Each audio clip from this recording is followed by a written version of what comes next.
In the first slide, we see the outline of the topics I would like to cover. I would like to start with a brief account of MHC molecules and what are they, their role in antigen presentation and disease association, and then give you some historical views on HLA transgenic mice and how the different strain of mice were developed, and how this strain of mice have been validated, and finally a review of the different alleles of HLA transgenic mice that are available, and finish up with an account of some of the experimental details and breeding and tricks that we have discovered over the years. Next slide is just a disclaimer. This is really a kind of fireside talk on HLA transgenics. It's very informal. It's my personal experience, having been involved with HLA transgenic mice for a number of years, and this is my personal opinions. I'm not an employee of Teconics. I do not receive any money from the sales of their mice, and so forth. So just a disclaimer. So in terms of MHC molecules, let's review some of the basic facts regarding antigen presentation and disease association. The MHC molecules are two types, Class I and Class II, and there are some fundamental differences, but also some fundamental similarities in their architecture. They both have a peptide binding cleft, and in the case of the Class I molecules, you have a single heavy chain that has three domains, A1, alpha 1, alpha 2, alpha 3, and associated with the beta 2 microglobulin. And the Class II molecule looks essentially the same, but is made of two different chains, the alpha chains and beta chains, each made of two different domains. In terms of the genes that encode the HLA Class I and Class II, here is a diagram that compares them to the mouse H2. Basically, there are, in terms of the MHC, major histocompletely complex gene region, there are three main loci that encode Class I, A, B, and C, and three main loci that encode Class II, the RDP and DQ. The mouse homologs are shown here. DQ is homolog of IA, and DR is homolog of IE. There is no homolog in mouse of DP, and it's more difficult to tell which are the KD and L homologous too. But the key point here is that you have multiple loci encoding different versions of Class I and Class II molecule in each chromosome. Some of the key differences between Class I and Class II are outlined here. Class I are expressed on the surface of all nucleated cells, and they present antigens to CD8 T cells, killer cells, and they are derived from antigens derived from cytosolic proteins, so it's this called endogenous antigens. While Class II, it's different, is expressed mostly on APCs and B cells, macrophages and dendritic cells, and also in humans on T cells. And now, I was mentioning a minute ago that for Class I and Class II, there are three different types of loci, so A, B, and C, or DRDP and DQ. There is another issue, which is for each loci, there are many, many different alleles. So this shows just a diagram of how many different Class I and Class II alleles are known, and as more and more people get sequenced, in terms of more MHC region can sequence, you get more and more alleles being discovered, but there is an astounding level of polymorphism in terms of different variants of HLA A, B, and C, and DRDP and DQ. So the variation is mostly in the binding pockets where the peptide fits. binding to the various different types of class 1 or class 2 molecules. And this has relevance in terms of the fact that different HLA alleles are then predicted and has been shown that they bind different repertoire peptides. Now, there is another fact that is related to allelic polymorphism, and that has to do with association of particular HLA alleles with different types of autoimmune diseases, for example, as is shown in this slide, or association as shown in this reference, just as an example. There are many different references, that different studies that show that particular HLA alleles are associated with susceptibility or resistance to different infectious diseases. So the concept that is emerging here is that different alleles, HLA alleles of class 1 and class 2 bind different peptides, and this somehow translates in different sensitivity to autoimmune diseases or susceptibility or resistance to infection. The concept that one could make HLA transgenic mice has been around quite some time. Some of the earliest papers describing the production development of HLA transgenic mice actually go back almost a quarter of a century, and they were in '87 he deployed had one paper and followed by a number of papers from Chamberlain, Hammerling, Engelhardt in '88. So people made transgenic mice, but these mice did not work very well. And one of the main issues that had to do with why they did not work very well has to do with the fact that MHC molecules bind the peptide and interact with the TCR on the T cell side, as shown in this cartoon. But in addition to that, also they interact with CD4 and CD8. So, and that is, this interaction is with the domains that are far away, the alpha 3 domain, for example, in class 1, from the binding pocket. But nevertheless, it's species specific, and so mouse CD4 doesn't bind very well human class 2 molecules and so forth. So while the elements relating to HLA and the peptide and TCR were all there, the costimulatory activity provided by CD4 or CD8 was missing. The solution to this is shown in this slide. There are actually two solutions. One is to make transgenic mice that carry also the human CD8 or the human CD4, and this has been done and it works, but it's a little bit more complicated because you have to introduce an additional transgene and also breed, and if they're not on the same chromosomes and so forth.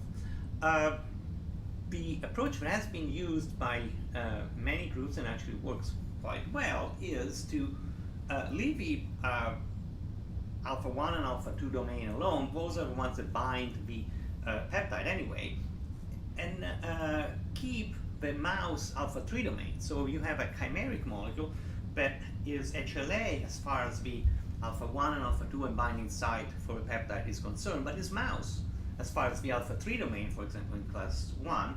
And so it binds perfectly well the mouse CD8. And this has been shown as early as the very early 90s to work quite well. Then there is another issue that has been heavily debated, and another possible factor in whether HLA transgenic mice work well or not is potential competition from mouse MHC molecules, full size with all the different domains, MHC molecules that may or may not be co-expressed in the HLA transgenic mice. This is because the mouse MHC is usually expressed at a higher level than the human HLA transgene, and this could create immunodominance. So people have done mice where the endogenous mouse molecules are deleted, and so the transgenic mice only express the human HLA. And this has been done by Lemonnier and collaborators, I think, who pioneered this for Class 1, and Chela David for Class 2. However, there are some additional considerations that could be made, and also my personal viewpoint here in having used different strains of mice throughout the years, and that mice without MHC expression, or expressing only the HLA transgenic at the relatively low levels, could have alterations in thymic educations. Also, if you think about it, the system, MHC expression system, is made to allow expression of other MHC molecules without breaking down.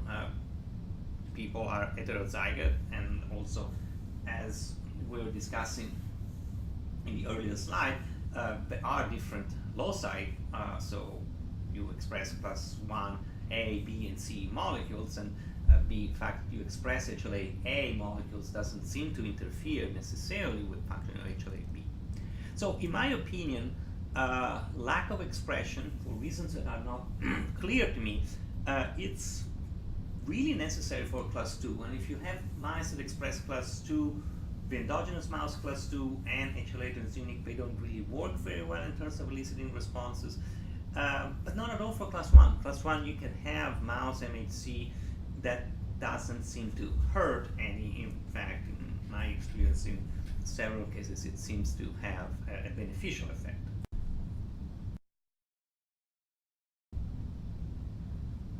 Now, in terms of what experiments have been made to validate the mice, here are some points that it's worth considering. Of course, expression of HLA, as we've seen, does not make automatically mice a good model. So we need to really probe this issue in more detail. And for example, are the pathway that lead to processing of pathogens, endogenous and exogenous, similar or the same. And if you have a complex pathogen, are the peptides that are presented by the transgenic mouse resemble the same or resemble the ones that are recognized in human? Well, in terms of processing, maybe it depends.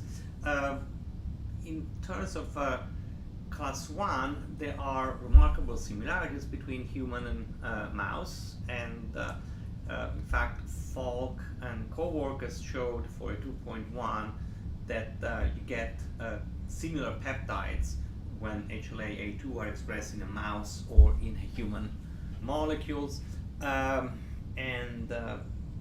So to a certain approximation, first approximation, the processing machinery is similar enough, but there is one particular case which is worth paying attention to, is that TAP molecules have different specificity between mouse and human, and specifically mouse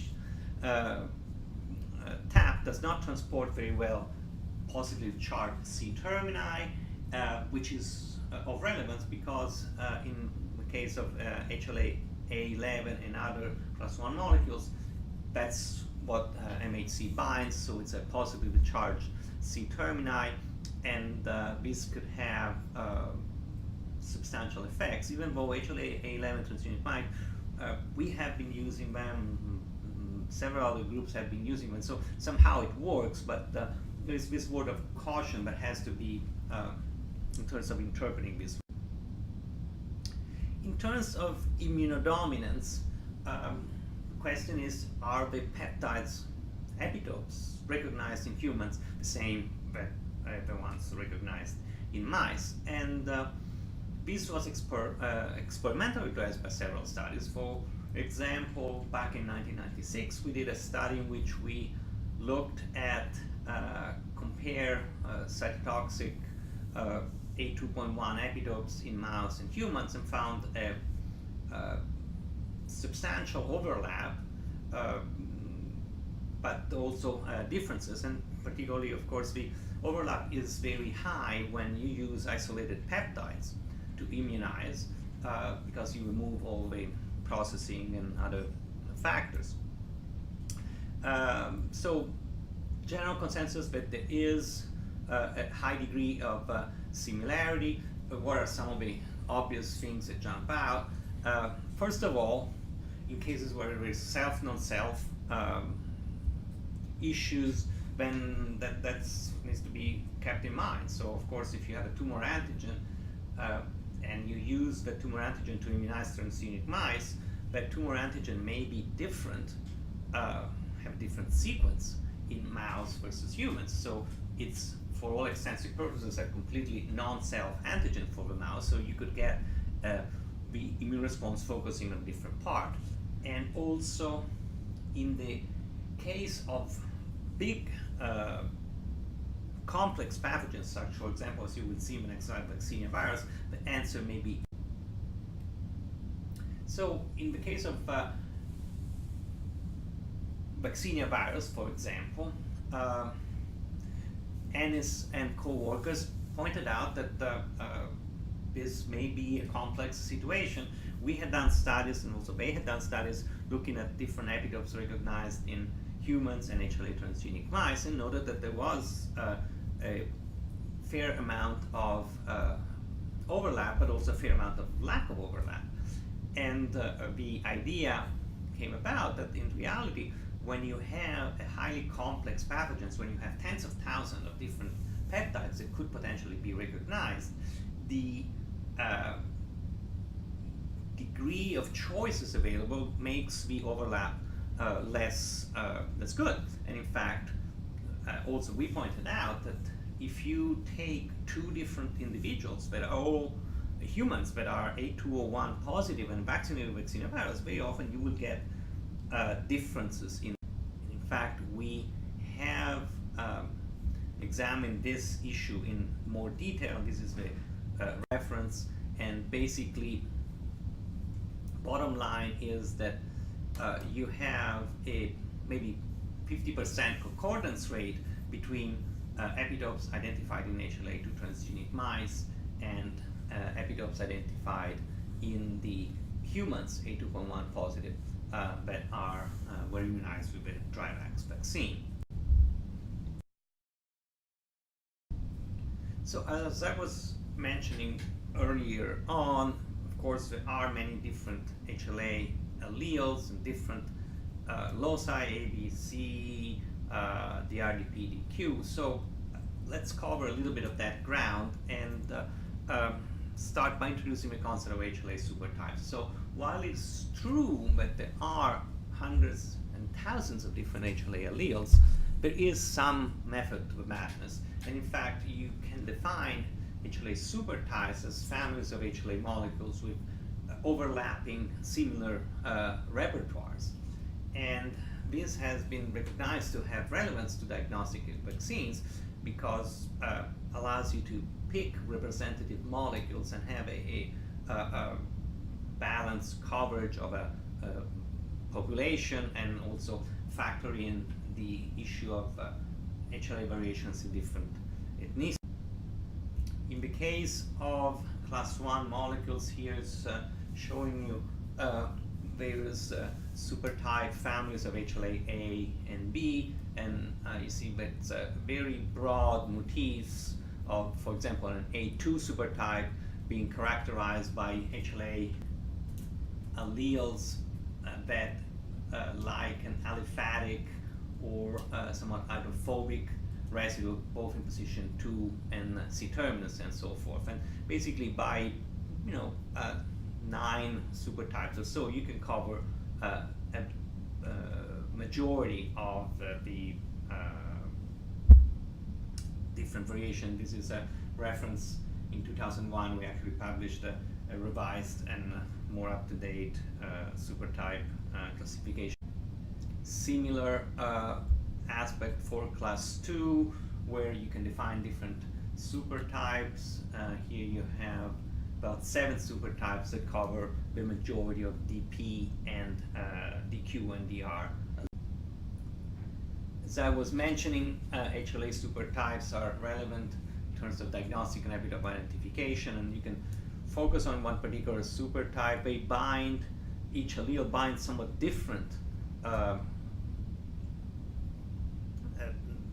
specific motifs, but there is this fundamental similarity. And so here is an example of a B7 supertype. You see different alleles present at much different frequencies in different ethnic groups, but if you consider the supertype as a whole, the frequency is very high and fairly.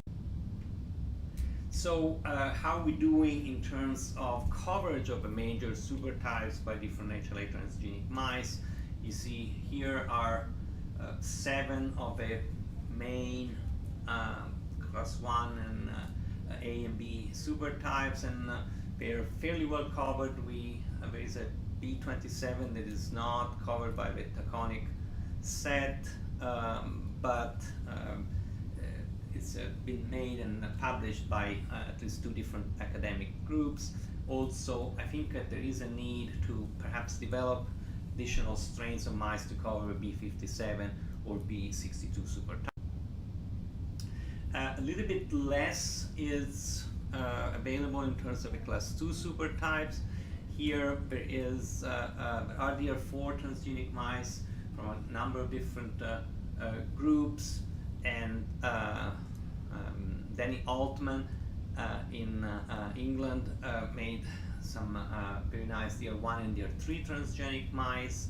Chella David did DQ transgenic mice for both main supertypes, and there's not a lot really relating to DP transgenic mice, at least that I could find or I heard in the literature or by work.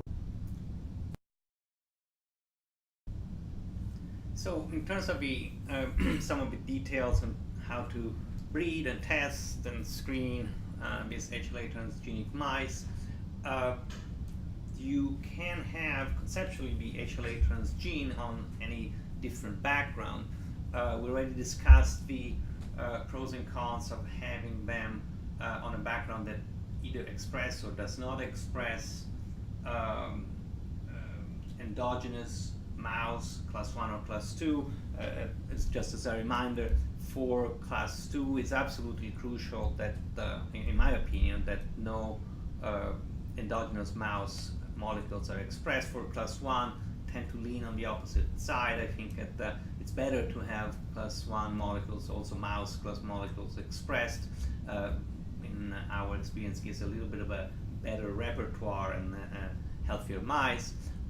So we keep them on black 6 background, but for experimental use, we breed them onto bulb seed, and we use actually BDF1s for experiments. And this is just because the breeders on the B background don't breed as well, and as I mentioned, also the BDF1 tends to give a better experimental response. So in terms of testing, well, you can use either PCR or FACS, and we use PCR for class 2 and FACS for class 1. Why? Well, it's empirical. In general, if you try to stain with antibodies for class 2, the HLA transgenic mice, the expression is very, very poor. Never really understood that. The mouse works, but the levels of expression are very, very low, and actually also tend to increase with age, but we never really quite understood fully the processes involved. For class 1, the expression is detectable very clearly by FACS, and in fact, it's seen that the expression, if you don't monitor by FACS, tend to drift lower, so we tend to certainly at least use FACS, the breeders, to make sure that we keep on selecting high expressing. So this is an example of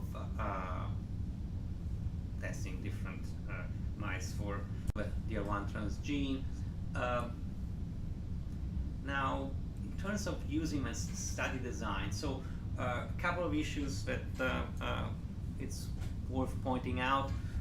We don't want to use tetramers They do work, but I think they tend to select for high affinity cells. This is because, remember, the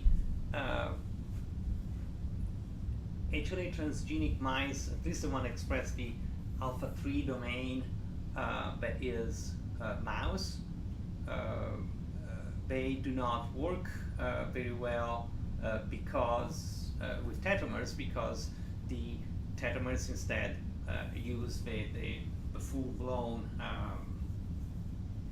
human molecule, and so the CD8 expressed by the responding T cell cannot bind very effectively to a fully human tetramer. Now, in terms of mouse that co-express the mouse full-blown molecule, there is a price to pay to the fact that they're easier to breed and they actually seem to respond better, is that you need to establish restriction. Just the fact that a particular epitope is an epitope in humans or binds to HLA-A2, for example, doesn't mean that cannot be also, by coincidence, contain a perfectly good motif for a mouse MHC, and so you need to show that the T cells that you think are restricted by A2 are indeed restricted by A2. So this is routinely done by showing that there is recognition of APC that express the transgenes but do not express any mouse molecules. Now, some specific examples of HLA transgenic mice used, and I've just picked two examples. One work that we've done in the context of vaccine testing for an A2 restricted HPV experimental vaccine a number of years ago, and also some animal models more recently in the context of arenaviruses. So the study with the HPV epitopes, we constructed a mini gene that had multiple A11 and A2 restricted epitopes in it, and the rationale is shown here. CTR responses being important for hepatitis B. Here we had actually we put also some HIV epitope mixed in, so this was a potentially dual immunogen, and this was a classic string of beads approach in which different epitopes are put like beads on a string and used to immunize. The approach didn't work so well for this particular construct in the clinic, but still the preclinical work in mouse was, we were asked was, can we show that the construct that has all these different epitopes in a string of bead fashion can work and induce responses in restricted by A2 and A11, and of course in the preclinical setting it's impossible to do unless you use HLA transgenic mice, because you can't immunize humans to show that the actual vaccine construct works, even though each epitope is known to work separately. And this is the data we had with different epitopes showing that they work in different setting, releasing, triggering a release of interferon gamma or inducing killing of target cells. Then one thing that you could use also transgenic mice is to evaluate the immunogenicity of different constructs. This is a first screen. Here we had different mini genes encoding different combinations of epitopes in different orders, and we were able to figure out the relative potency of different constructs as a way to select things to then put forward in clinical trials or further preclinical clinical development. As I was mentioning, the other approach that we have been the other use that we have been utilizing HLA transgenic mice for is epitope identification. For vaccine development, actually the type of application I was describing is now fairly popular in the cancer setting, where different vaccines are designed to incorporate epitopes and designed to induce an epitope-specific response. So HLA Transgenics allow you to test epitope-specific responses of the actual epitope that you plan to use in humans. For epitope identification, you can do studies where you look at specific epitopes and examine whether they are protective or they're involved in pathology and so forth. And we have been doing quite a bit of work in Arenavirus setting. Here you have, of course, LCMV is a popular virus for use in mouse, but the other viruses like Murine, Machupo, Zambia, Whitewater Arroyo, and so forth, many of these viruses are dangerous, are actually AC pathogens, so it's used highly restricted.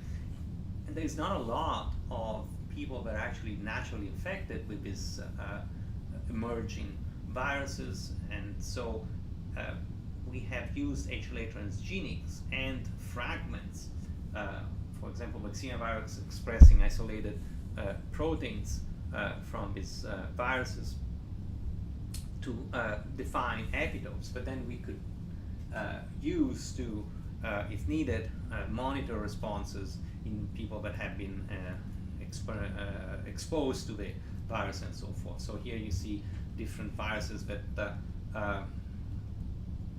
contain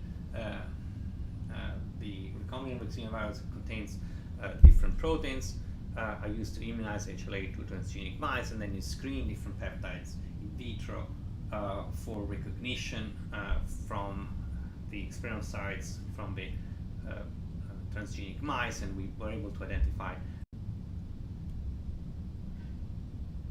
And here is the converse. You can use the isolated peptide to immunize and show that the peptide in isolation is immunogenic. This kind of setting is actually interesting because you can then use the isolated peptide to show that you can protect mice from a challenge with a virus that expresses that epitope. And so this kind of closes full circle. We also have been doing similar experiments now in the context of dengue virus, where there is a concern that T-cell responses may be protective, but also maybe in certain conditions may be actually pathogenic, and so transgenic mice could be a very important tool to try to determine exactly the role of different epitopes in disease. I would like to acknowledge Daisy, John, Carl Osser, Nania Weishkov that have been involved in generating some of the data regarding the expression of the mice that I showed you. I do not have time or space to acknowledge all the different colleagues that have been involved in the various studies that were published and referenced throughout the webinar in terms of all the different studies that have been performed with this transgenic mice over the years, and I would like to thank you and be glad to take some questions.